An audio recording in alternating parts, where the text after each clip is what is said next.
Hello and welcome to The World Today. I'm Millicent Walker. First, the headlines. A journalist at Ukraine's Radio Liberty station killed in one of several Russian missile strikes on Kyiv.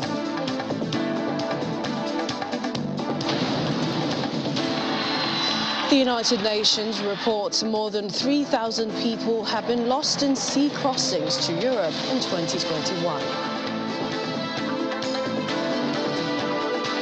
Plus, Kenya holds state funeral for former President Kibaki, who died last week at the age of 90.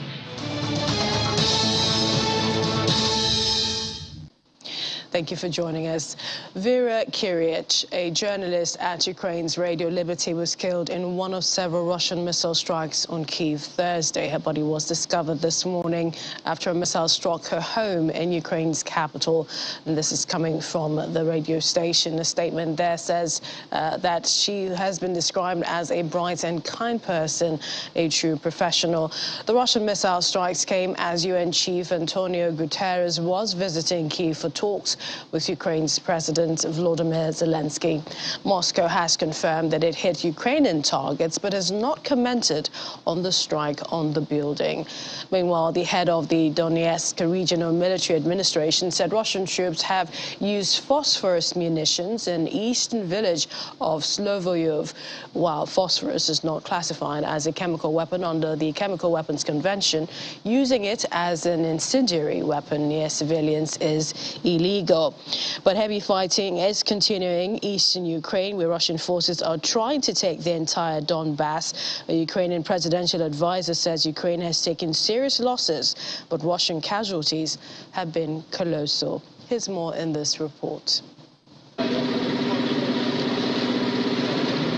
Ukrainian rescue workers today recovered the body of a Radio Liberty producer from under the rubble of a building in Kiev that was hit by a missile.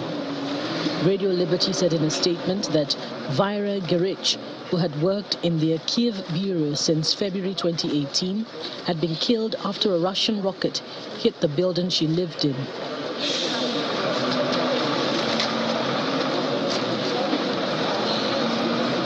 The death was the first reported in Thursday's missile strike as the head of the United Nations visited Kiev.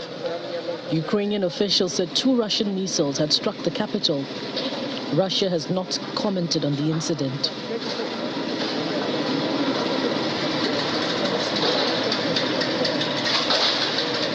Meanwhile, Kiev Mayor Vitaly Klitschko has visited a residential site in the capital where 2 blasts struck a day earlier. Klitschko said Kiev remained a target for Russian forces and there was risk of further attacks.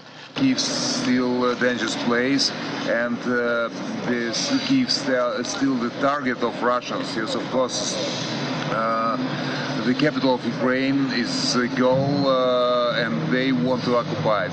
They doesn't have a chance to do that. Thanks for Ukrainian forces, for Ukrainian soldiers. They destroy the plans of Russians, but we see the risk, huge risk, regular attack, and right now it's main priority to save the lives of the people. For me personally, and we do it the best, but we can't guarantee the next couple of minutes or next couple of hours or next couple of days we have the next rocket attack. In the meantime, UK organization says Russian forces were holding 2 aid workers in Ukraine. The founder of Presidium Network, Dominic Brien, gave the explanation of how it happened. On Wednesday afternoon, or Wednesday evening, sorry, I got a call and messages from contacts of theirs back in England saying that they are missing, and we believe we know where they are and that they've been taken by Russians. We have had contact with the lady that they were evacuating south of Zaporozhye, and we've had a statement from her to say actually 3 hours after they're supposed to get there on Monday that the Russian soldiers were interrogating her and her family about these 2 British guys that they picked up, said that they were trying to evacuate, and why are they talking to these British spies and things like that. She has now been able to leave, and we had verification this morning that she's in Poland and on her way to the UK. So so that's how we know that they've been captured.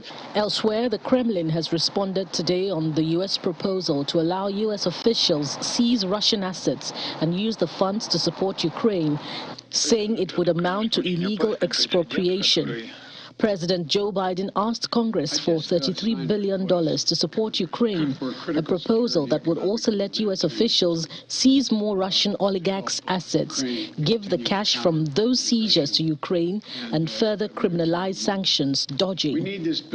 Also, Russia is preparing for the year's G20 summit in Indonesia, but has not yet decided whether President Vladimir Putin will attend in person or virtually.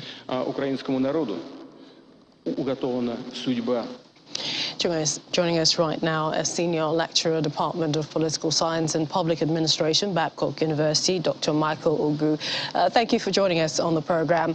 I want to begin with UN Secretary General Antonio Guterres, who visited Kyiv yesterday and admitted that his own organization, Security Council, failed to prevent or end the war in Ukraine, saying it's a source of great frustration.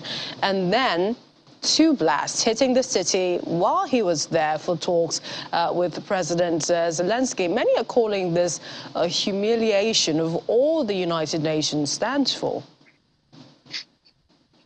Hello, thank you for having me. I'll begin from the last point you raised, which is the visit of Antonio Guterres to Kyiv and the 2 blasts, that rocked the city while he was visiting. While international organizations, are not very potent in these kinds of issues, they basically are diplomatic instruments. They help to encourage, persuade as much as possible aggressors and rogue states like Russia is becoming, to toe the line of diplomacy and reason and, of course, peace. But where that fails, national interest still prevails against the will of these international organizations. So it is no surprise that the Security Council could not prevent this war, just like they couldn't prevent several other wars that they have not supported but have eventually taken place in the past. Russia's the U.S. invasion of of Iraq rather. And several other conflicts that have taken place in the past, which the Security Council could not prevent, outrightly.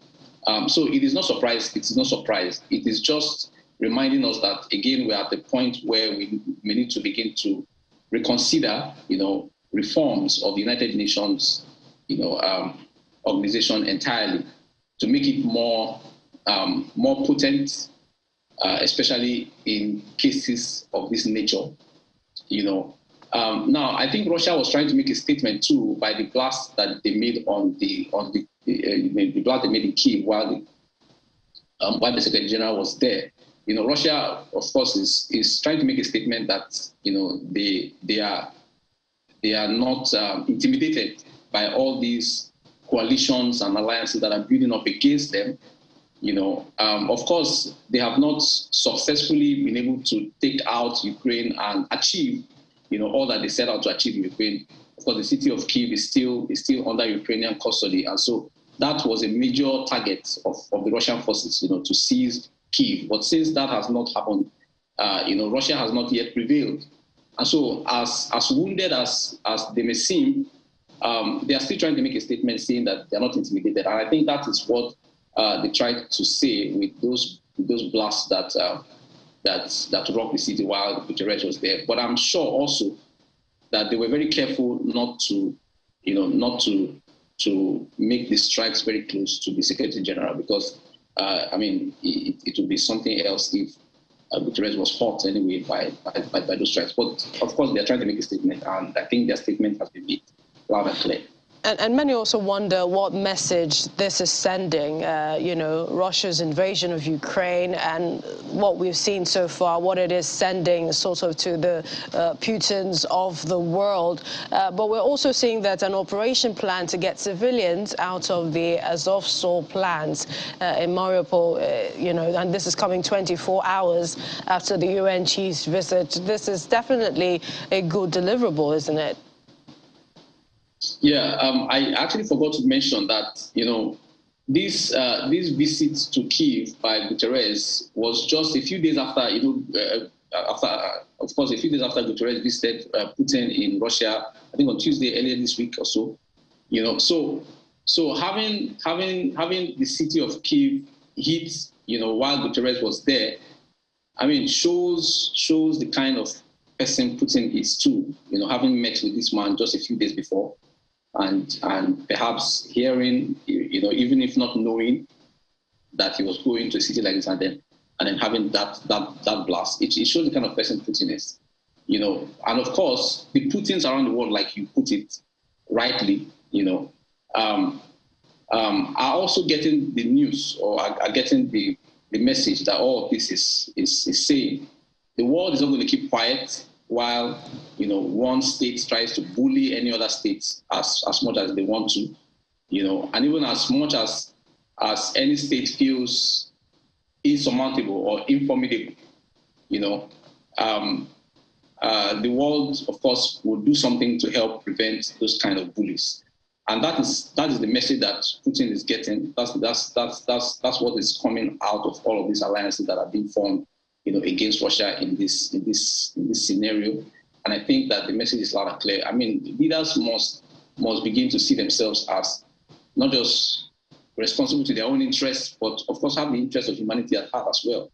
And I'm not sure that Russia is going to respect that safe corridor that they're trying to provide in that plant, in the plant incident. I'm sure that Russia would still do a lot, if not everything possible, to harm civilians while that corridor is open. So while yes, there has been a nod and the agreements to provide a safe corridor for civilians to leave that plant, I think it should be taken with a pinch of salt, because that plant has been on siege for almost, several days now. So Russia will not just let go without a fight. So I think that should be taken with a pinch of salt, and everything should be done to ensure that more civilians are not put in harm's way, because this looks to me like a trap. And many are trying to understand what indeed the Russian president is thinking at this time.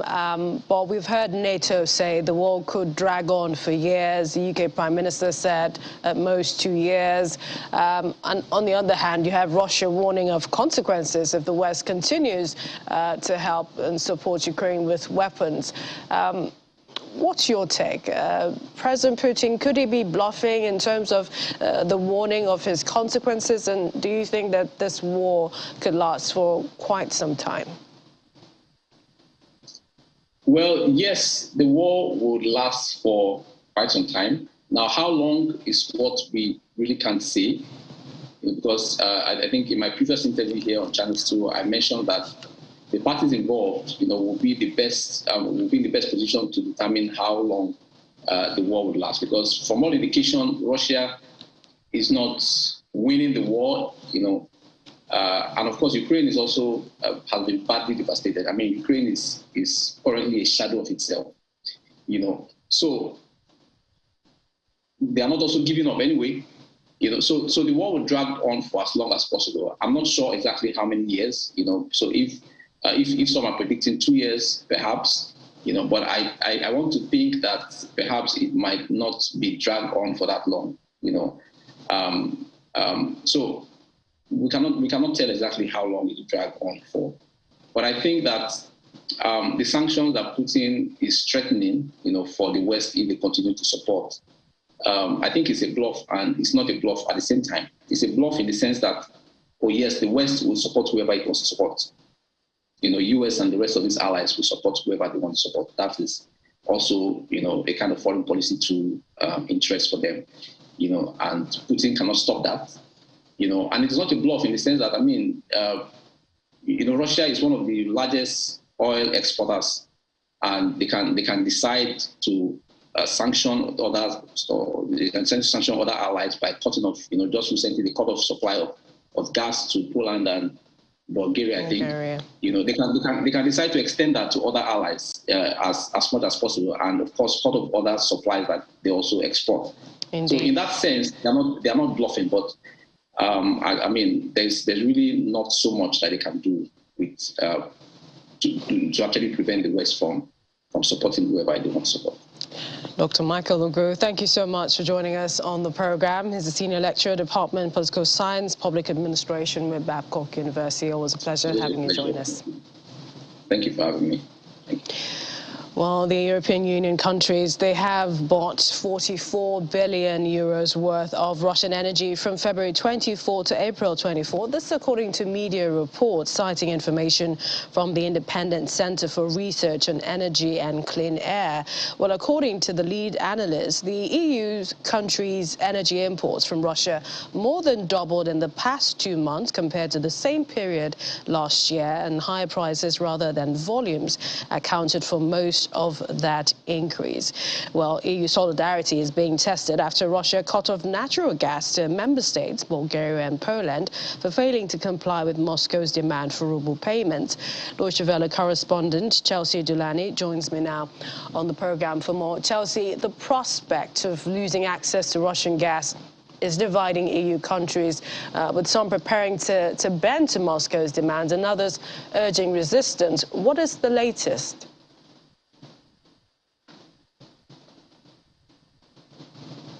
Well, EU countries remain very split on this prospect. The EU has called it blackmail and said that European countries shouldn't bend to those demands, that they shouldn't give in to the blackmail. But the other alternative is very unpalatable for a lot of European countries: to lose access to Russian gas, to face the prospect of rationing for industry, for consumers. That is something that could be politically very unpopular in a time where economic growth is already slowing, inflation is already surging.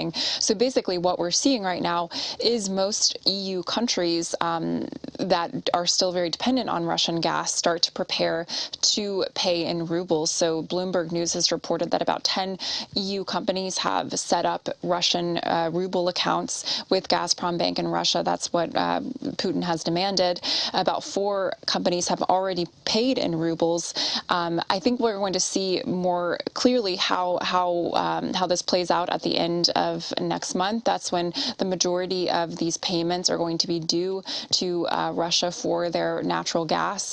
But so far, it does appear that a lot of EU countries would end up paying for Russian natural gas in rubles rather than have their supply cut off.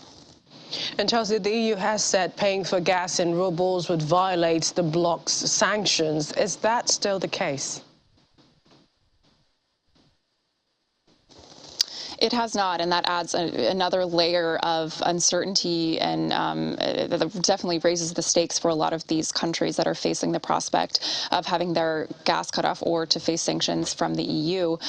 Basically, what the EU has said is that if you're an EU company, you can't pay in rubles. That is a violation of their current sanctions against Russia, because those sanctions prohibit EU banks, EU buyers from dealing in rubles through the Russian central bank. What we've heard from experts and also from a lot of companies is actually quite a bit different. They think that there is a workaround, that there is a way to pay in euros. So essentially what a lot of companies and what a lot of sanctions experts have proposed is that companies would open these 2 bank accounts in Russia, and they would pay in euros, and then that money would be converted into rubles without them having to do it themselves. So technically, EU companies would still be paying in euros, but the end result would be rubles for Russia, which is what they want. It's really unclear whether that is a violation of EU sanctions and whether Russia would accept that payment. So EU energy ministers are expected to meet next week. They're expected to discuss this potential workaround. The EU is also being pressed to give a more clear line, a more clear response to whether that would be a violation of sanctions. If it is a violation of sanctions, then the EU has been very clear that they would take legal action against these companies for breaking the sanctions that are in place. But it's unclear if that would actually stop EU buyers in the end, because the prospect of facing a sanctions violation or the prospect of losing access to natural gas and causing these huge economic disruptions, it's unclear which of those is really going to win out for a lot of European countries. Thank you, Chelsea, for that update. Deutsche Welle correspondent Chelsea Delaney with the latest. Coming up on The World Today. South Africa says it may be entering a fifth COVID-19 wave. We'll have that story and more when we return.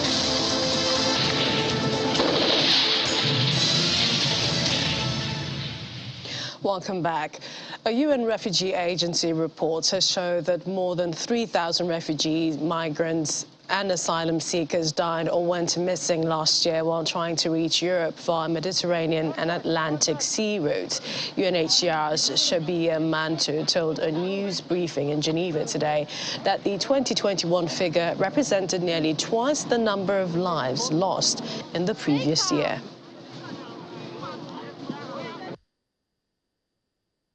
More than 3,000 people have died or gone missing while attempting to cross the central and western Mediterranean and Atlantic last year to Europe. This is according to a new report released today by UNHCR, the UN Refugee Agency, which calls for urgent support to prevent deaths and protect refugees and asylum seekers who are embarking on dangerous journeys by land and sea. Of the 2021 total, 1,924 people were reported dead or missing on the central and western Mediterranean routes, while an additional 1,153 perished or went missing on the northwest African maritime route to the Canary Islands. The number of deaths reported in 2020 were 1,544 for the two routes. Alarmingly, since the beginning of the year, an additional 478 people have also died or gone missing at sea. Most of the sea crossings took place in packed, unseaworthy inflatable boats, many of which capsized or were deflated, leading to the loss of life. So the 3,000, more than 3,000 is the total for the whole of last year for the central and Mediterranean, central and western Mediterranean and Atlantic routes. So that is the total for 2021. And if we look at this year, from the beginning of the year till the present date, we have 478 people who have died or gone missing. So it's almost 500, and we're just reaching May. And this compares to a total of more than 3,000 for the whole of last year. So this is quite worrying. We are seeing the increases. So now if we look at 2021 compared to 2020, we are seeing almost a double rate, actually double the deaths of 2020. 2020 for the two routes, the death toll was 1,544, and for 2021 it was more than 3,000. So it's alarming. Migration, a real situation. Well, let's go elsewhere. More reactions are still trailing the future of the microblogging site Twitter, with Elon Musk at the helm. In the Middle East, the microblogging site in 2020 took down thousands of accounts linked to Egypt, Honduras, Indonesia, Saudi Arabia, Serbia for either taking directions from government or promoting pro-government content. While some political activists expect Musk's leadership will mean less moderation and the reinstatement of banned individuals, including former U.S. President Donald Trump, others say his ownership might aggravate the problems in the region. Twitter buyer Elon Musk calls himself a free speech absolutist, but that could be put to the test in the Middle East, where critics say authoritarian governments use the platform to track opponents and spread disinformation. In a region where the local media is often controlled by the state, millions of people rely on social media platforms to follow news and express their opinions. Elon Musk's ownership of Twitter will simply aggravate the problems we see in the region. It will increase the likelihood that Twitter will be exploited as a tool of surveillance and repression, simply because his idea of Twitter is so libertarian. His anything-goes ideology will play into the hands of authoritarian states who will just manipulate Twitter to create fake accounts and to intimidate others under the guise of free speech.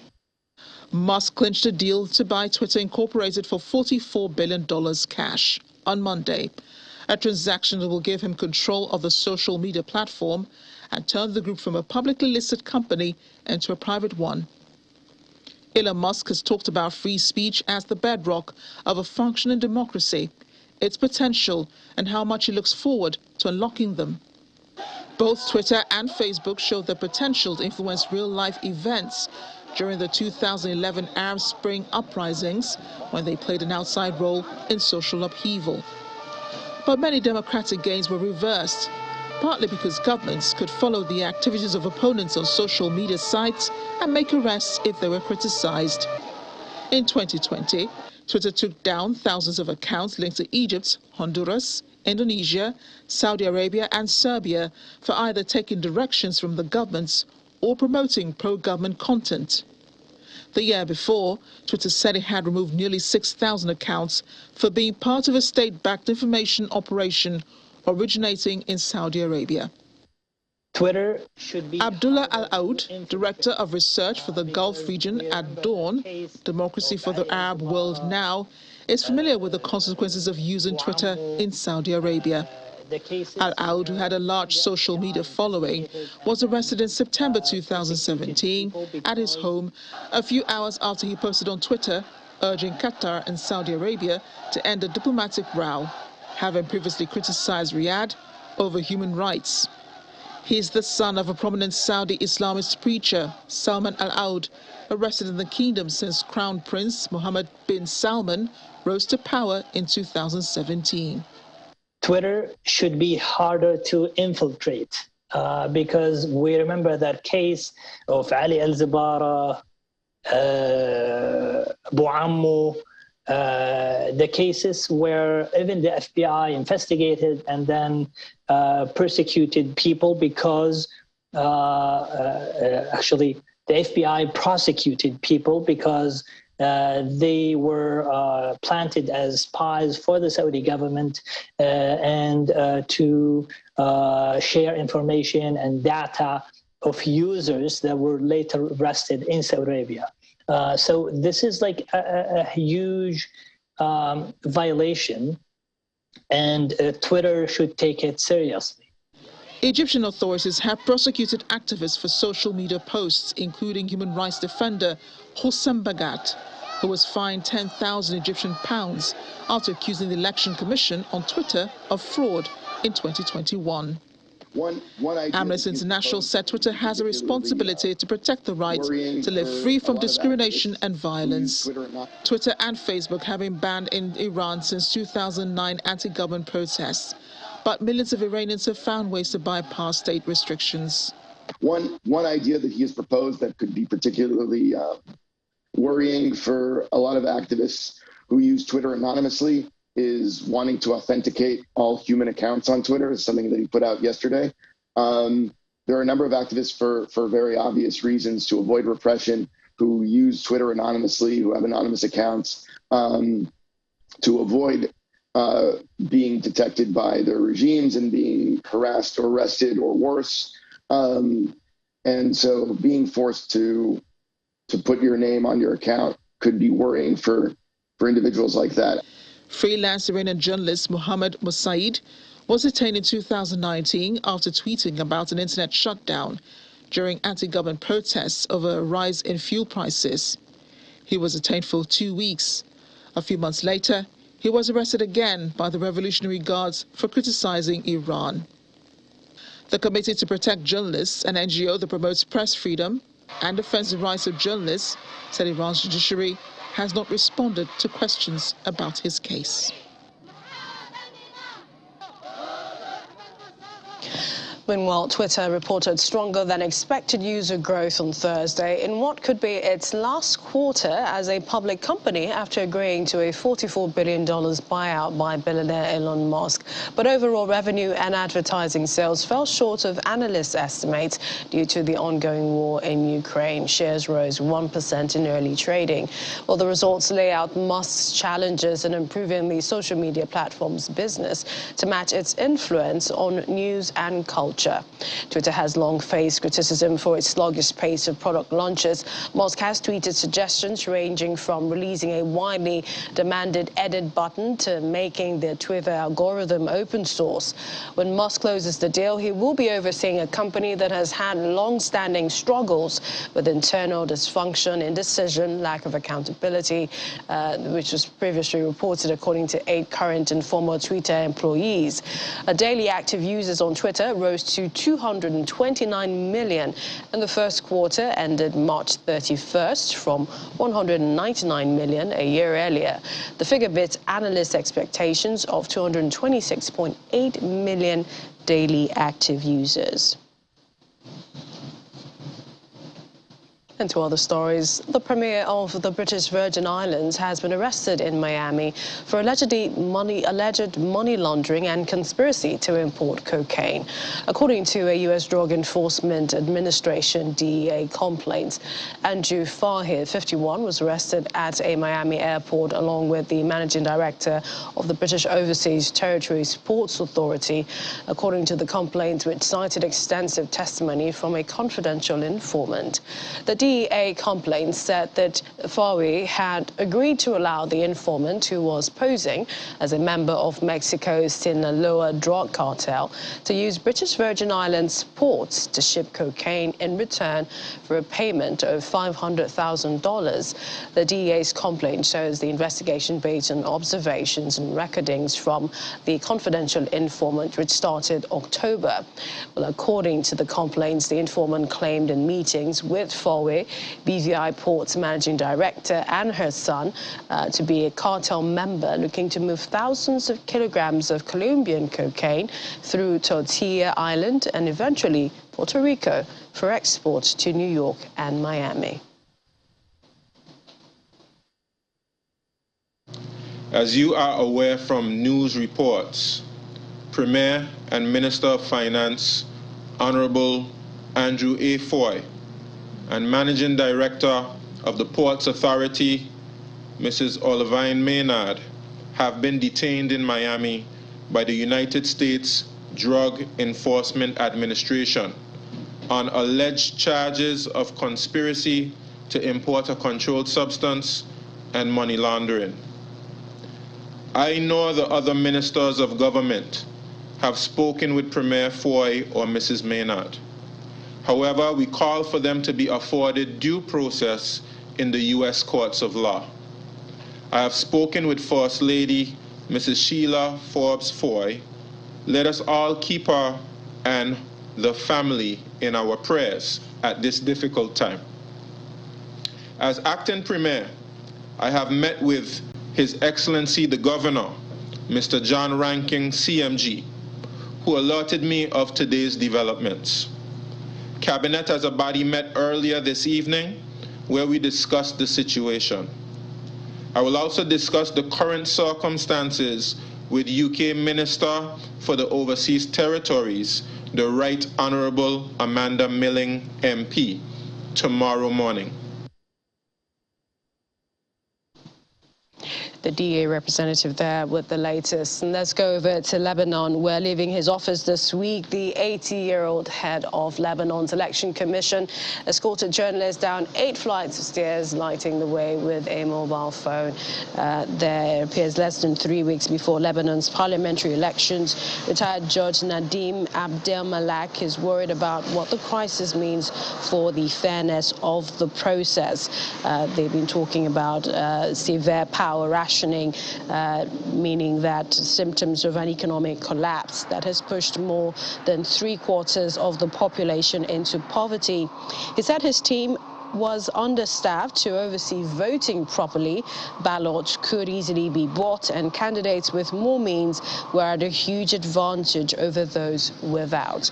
Lebanon's financial meltdown has seen the lira lose 90% of its value since 2019, and people have been unable to access hard currency savings, hitting all sections of society.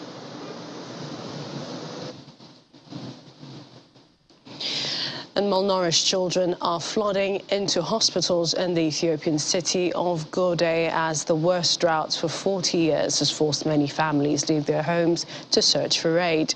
According to the United Nations World Food Programme, the Horn of Africa region is facing the driest conditions in more than 4 decades after 3 consecutive rainy seasons failed. At a pediatric ward in Gode, mothers cradle their malnourished children. The hospital in Ethiopia's Somali region has seen an increasing influx of starving kids, victims of the worst drought to hit the country in 40 years. Pediatrician Mohammed Amin says numbers started to spike around 5 months ago. There is an increase in number, and there is, due to the increase in number and due to the droughts which are available in our area, are some of the causes we are seeing. And even we consider that there is in one family, there are 2 or 3 children coming together. Amin says they've treated 140 malnourished children and that 4 have died. On Tuesday, April 26, the UN's aid chief Martin Griffiths warned that close to 2 million children are at risk of starving to death in the Horn of Africa region. Many families like Nima Mohammed's have left their home to seek aid. She's staying in a camp and says adults go without food so that the children can eat once a day. I have 9 children. I had a home and property just like everyone. I'm 9 months pregnant, and if I give birth tonight, this is where I'll be sleeping. Things are tough here. This is where we live, 11 people, and we're in this situation because of the drought. More than 10,000 people are getting aid in the Somali region. The World Food Programme says 7.2 million across Ethiopia are food insecure, an increase of 2 million over the last 2 months. With 7.2 million people food insecure in Ethiopia, this has already increased by 2 million people over the last 2 months. And we're looking at millions more falling into a severe, deep hunger crisis. We know that over a quarter of children are suffering malnourishment, and over a third of pregnant and breastfeeding women are severely malnourished because of this drought. So it's essential that we get nutritionally fortified foods to them right now before it's too late. The WFP says the Horn of Africa is facing its driest conditions in more than 4 decades. That's after 3 consecutive rainy seasons failed.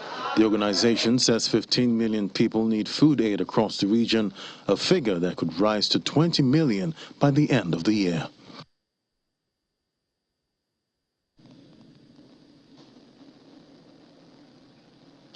An extreme heat parched large swaths of India, prompting Prime Minister Narendra Modi to warn of rising fire risks as the country heats up too much too soon. While people in southern Tamil Nadu state resorted to coconuts to quench their thirst, locals in federal territory of Chandigarh sought sanctuary in swimming lessons. A zoo in eastern Bihar state installed fans, coolers, sprinklers to provide relief for its animals. The capital, New Delhi, temperatures have soared past 40 degrees Celsius for several days and are forecast to linger around 44 degrees Celsius until May 1st, that's Sunday, with peak summer heat still to come before cooling monsoon rains arrive in June. The extreme heat follows the hottest March since India Meteorological Department began keeping records 122 years ago. Well, staying in India, it is a hill-sized landfill site where smoke billowed, burning on the outskirts of India's capital, spewing toxic smoke into the air as the South Asian nation sweltered in extreme heat. Residents of a settlement located next to the Bashwar landfill site complained of increasing health ailments as thick smoke compounded the heat wave problem, which has gripped much of the country. Firefighters struggled to extinguish extinguish the blaze, which had been raging for days at the site. The cause of the landfill fire is being investigated, though such incidents are said to be commonplace during India's scorching summers when temperatures regularly surpass 40 degrees Celsius. Fires in Delhi's dump yards also contribute to toxic air in the world's most polluted capital.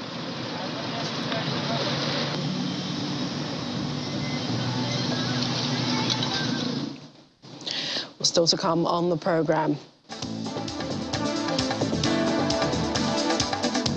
Tens of thousands of Muslim Palestinians mark last Friday of Ramadan.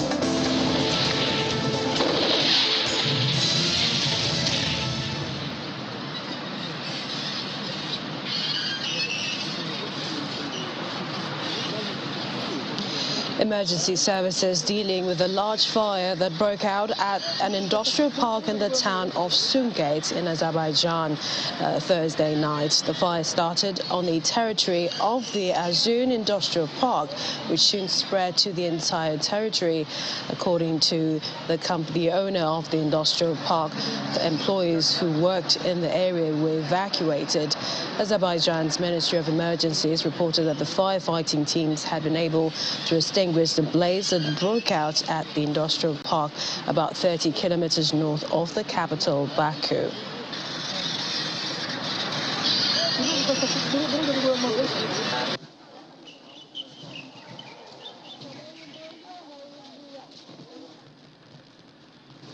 And now to some updates of the COVID-19 pandemic. Resentment in Shanghai grew this week as fenced-in people protested against a month-long COVID-19 lockdown and difficulties in obtaining provisions by banging on pots and pans in the evenings.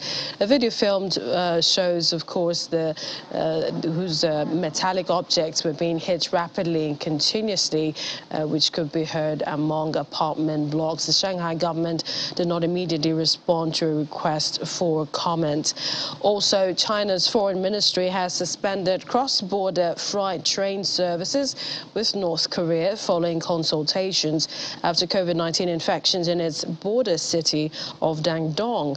Foreign Ministry spokesman Zhao Linjian told a daily briefing in Beijing that due to the COVID-19 situation in Dandong, China, after friendly consultation between both sides, China had decided to temporarily suspend freight services from Dandong to Sinuiju. The suspension came within 4 months after North Korea eased border lockdowns enforced early in 2020 against the coronavirus. Measures global aid groups have blamed for its worsening economic woes and risks to food supplies for millions.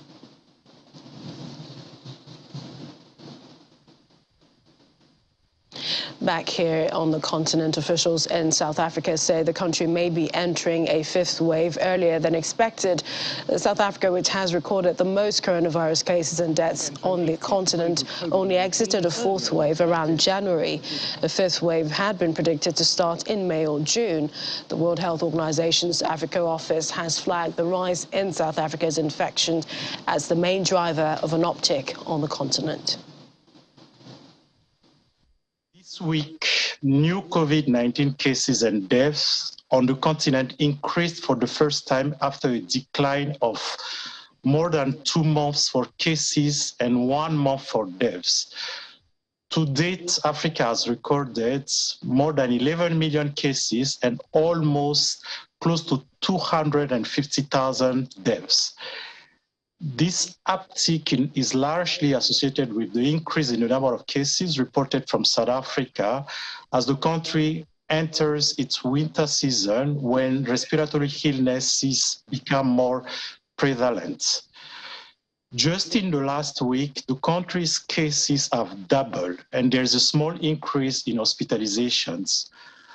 Although the Omicron variant continues to mutate, there is no current evidence to suggest that this new upsurge is linked to any new sublineages or a new variant.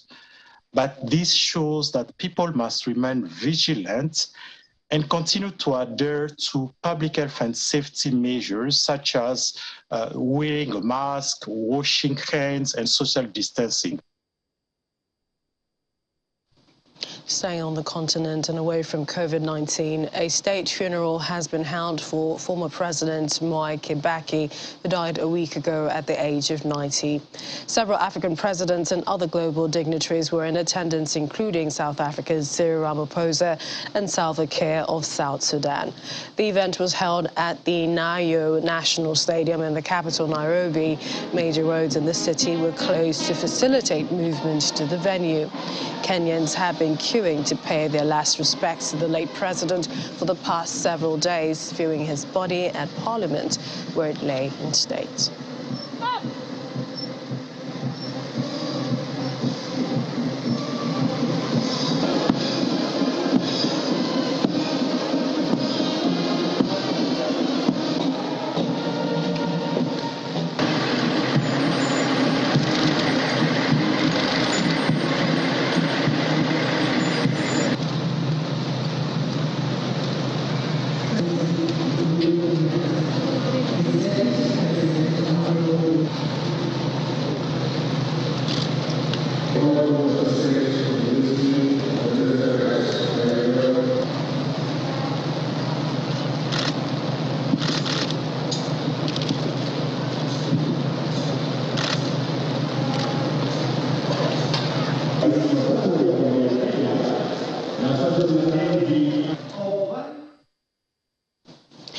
And away from the mourning and farewell in South Africa, it's the season of Ramadan, where hundreds of thousands of Muslims in Indonesia were seen leaving the capital city, Jakarta, to return to their hometowns a few days ahead of the holiday season of Eid al-Fitr in early May.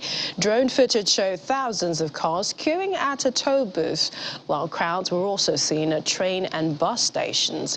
Indonesia's daily case numbers have also decreased significantly. That is COVID-19 since the spike February, driven by the Omicron variant. About 60% of its 270 million people have also been vaccinated. Elsewhere, tens of thousands of Muslims flocked to Jerusalem's Al-Aqsa Mosque on the latest Friday of Ramadan for noon prayers, which passed off peacefully. Earlier, Israeli police fired rubber bullets and stun grenades towards rock-hurling Palestinian youths at Jerusalem's Al-Aqsa Mosque, the latest outbreak of violence at a site revered by Muslims and Jews. At least 42 Palestinians were injured in the early morning clashes at Islam's third holiest site. This is from the Palestinian Red Crescent. Israeli police say they intervened when hundreds of people began hurling rocks and fireworks, including in the direction of the Western Wall, where the Jewish worshippers gather. There were almost daily confrontations at the mosque this month when Ramadan overlapped with the Jewish celebration of Passover, which brought hundreds of thousands of Muslims and Jews to the heavily policed site in the old city.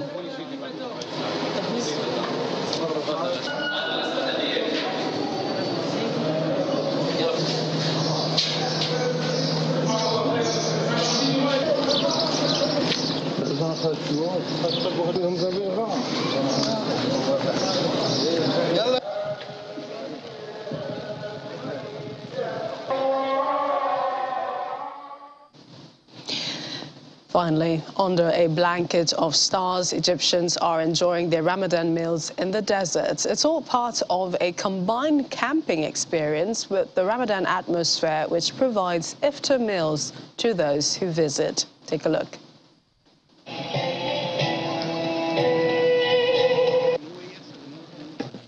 Egyptians are enjoying late-night suhoors during Ramadan at a desert protectorate on the outskirts of Cairo, away from the capital's hustle and bustle. The suhoor meal is a staple in Ramadan, where Muslims eat late at night to prepare for the long day of fasting ahead. Organized by an Egyptian adventure enthusiast, the night offers live music, local food and various board games, or an opportunity to relax and gaze at the night sky. People can come here, try something new and get away from pollution.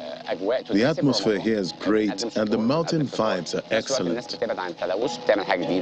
Traditionally, many people eat suhoor at home or at cafes and restaurants, but an ambitious few have chosen the desert as this year's setting for their favorite pastime.